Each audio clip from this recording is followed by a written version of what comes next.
한미동맹 70주년을 기념하는 행사가 LA 총영사관과 한국문화원 그리고 닉슨재단 공동으로 2023년 6월 20일 요바린다에 있는 닉슨 기념도서관에서 거행됐다.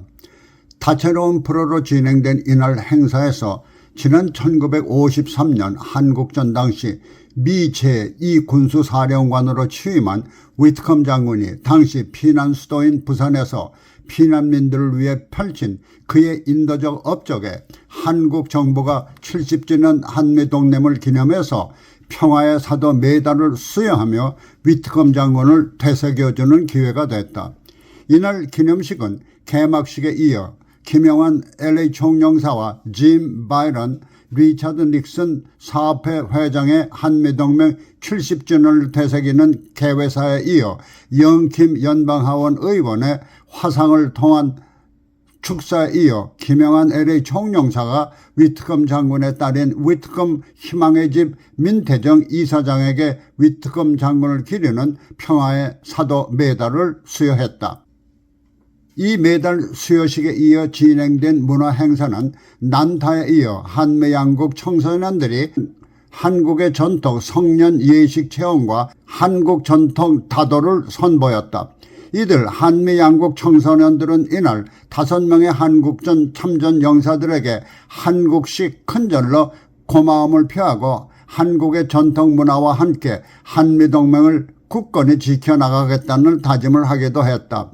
한편 5차로 이어진 한미동맹의 과거와 현재 그리고 미래를 잇는 세미나에는 데이비드 필즈 위스콘신 대학 동아시아 연구소 부소장, 지인박 로열라 메리만트 대학 국제정치학 교수, 이호철 인천대학교 국제정치학 명예교수가 참석한 가운데 조셉 정현 전 UC 얼바인 한국학연구소 소장의 사회로 지난 1953년 한미동맹의 형성 과정, 한미동맹에 대한 한미 양국 국민들의 인식, 그리고 미국과 중국의 경쟁 속에서 급변하는 국제정치 환경과 함께 한미관계 현안과 미래에 대한 의견이 제시되면서 동맹 초기 미국은 불필요한 동맹으로 보았지만은 한미동맹은 이제 상호 이익을 위한 혈맹 관계로 이어지고 있다는 데 의견을 모았다.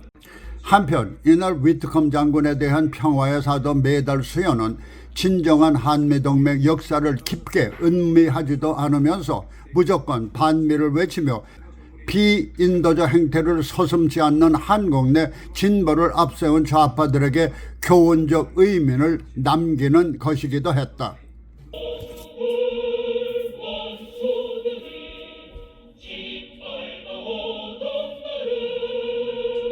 위트컴 장군은 전쟁 고아의 아버지라고도 불린다. 한국전 초기 부산지구 미 군수사령관으로 파견된 리차드 위트컴 장군이다. 위트컴 장군은 부산에서 3만여 피난민들을 위해 군법을 어기고 임의로 군용담요와 군복 그리고 식품까지 이들에게 지원하면서 삶의 터전을 마련해 준 것이다. 위트컴 장군은 이 문제로 연방의회 청문회에 불려가 의원들의 호된 질책을 받았지만 그는 당당히 전쟁에도 이겨야 하지만 전쟁의 고난을 겪고 있는 사람들의 위기에도 도움을 주는 것이 우리의 의무라며 당당히 대처를 해서 질책하던 의원들이 일제히 기립박수로 위트컴 장군의 결정을 긍정적으로 받아들인 것이다. 이는 바로 미국의 덕목을 엿볼 수 있는 것으로 무턱대고 미국을 비난하는 한국 내 종북 좌파들은 뼈아픈 교훈으로 받아들여야 할 것이다.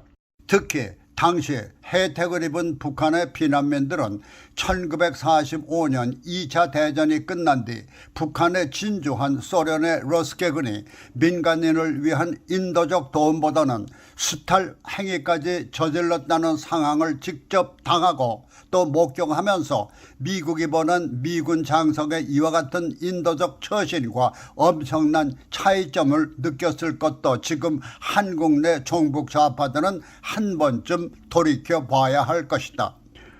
위트컴 장군은 피난민들의 구휼을 넘어 당시 고아들의 건강을 위한 병원을 세워 지금의 메리놀 병원으로 성장시켰으며 1946년 인가된 부산대학교가 1953년 종합대학으로 승격되면서 캠퍼스가 필요할 때 50만 평을 무상으로 제공하면서 건축비를 위해 25만 달러를 회쳐가고 그의 사병들 월급에서 1%씩 자진 헌납받는 등 오늘의 종합부산대학교가 터전을 잡는 기천을 마련해 준 것이다.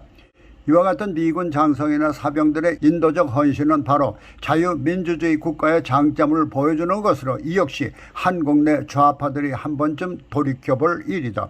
이렇게 외국에 파견돼 그곳 국민들을 위해서 헌신하는 모습은 생산 사회주의 국가에서는 보기 힘든 박의 정신이며 근본적인 인류애의 발동이다.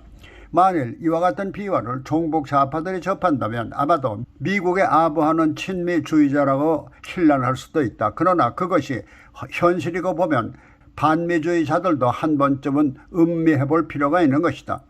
그것은 한국 내 종북 좌파들의 반인륜적 행태로 인간이기를 거부하는 일이 빈번하기 때문이다.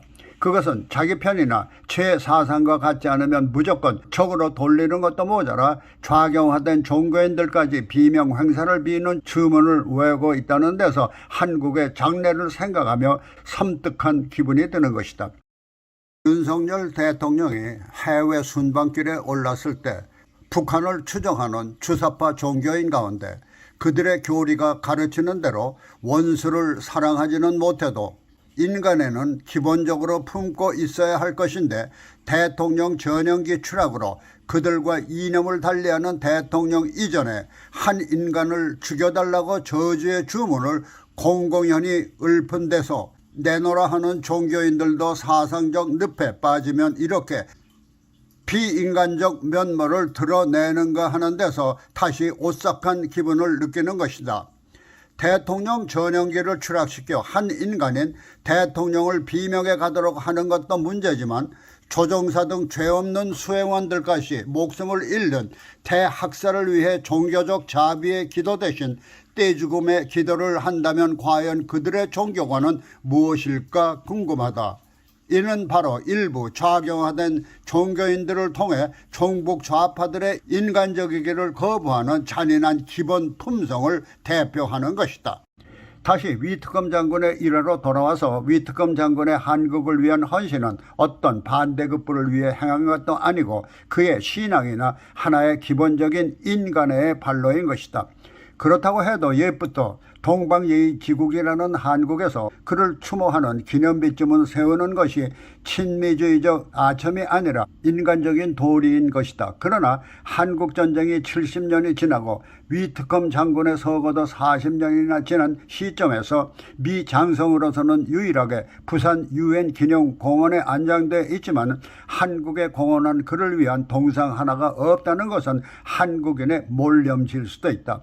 그것은 지난 문재인 정권에서 친북적 인사들은 애국자로 추대하고 심지어 5.18이나 세월호 같은 하찮은 사건에도 정치적인 목적에 이용하기 위한 기념비를 세워주며 재편을 떠받들고 있는데 어려운 시기에 진정으로 타국인 한국인들을 위해 헌신한 공로를 외면하는 것은 이념이나 사상 이전의 국가적 수치인 것이다.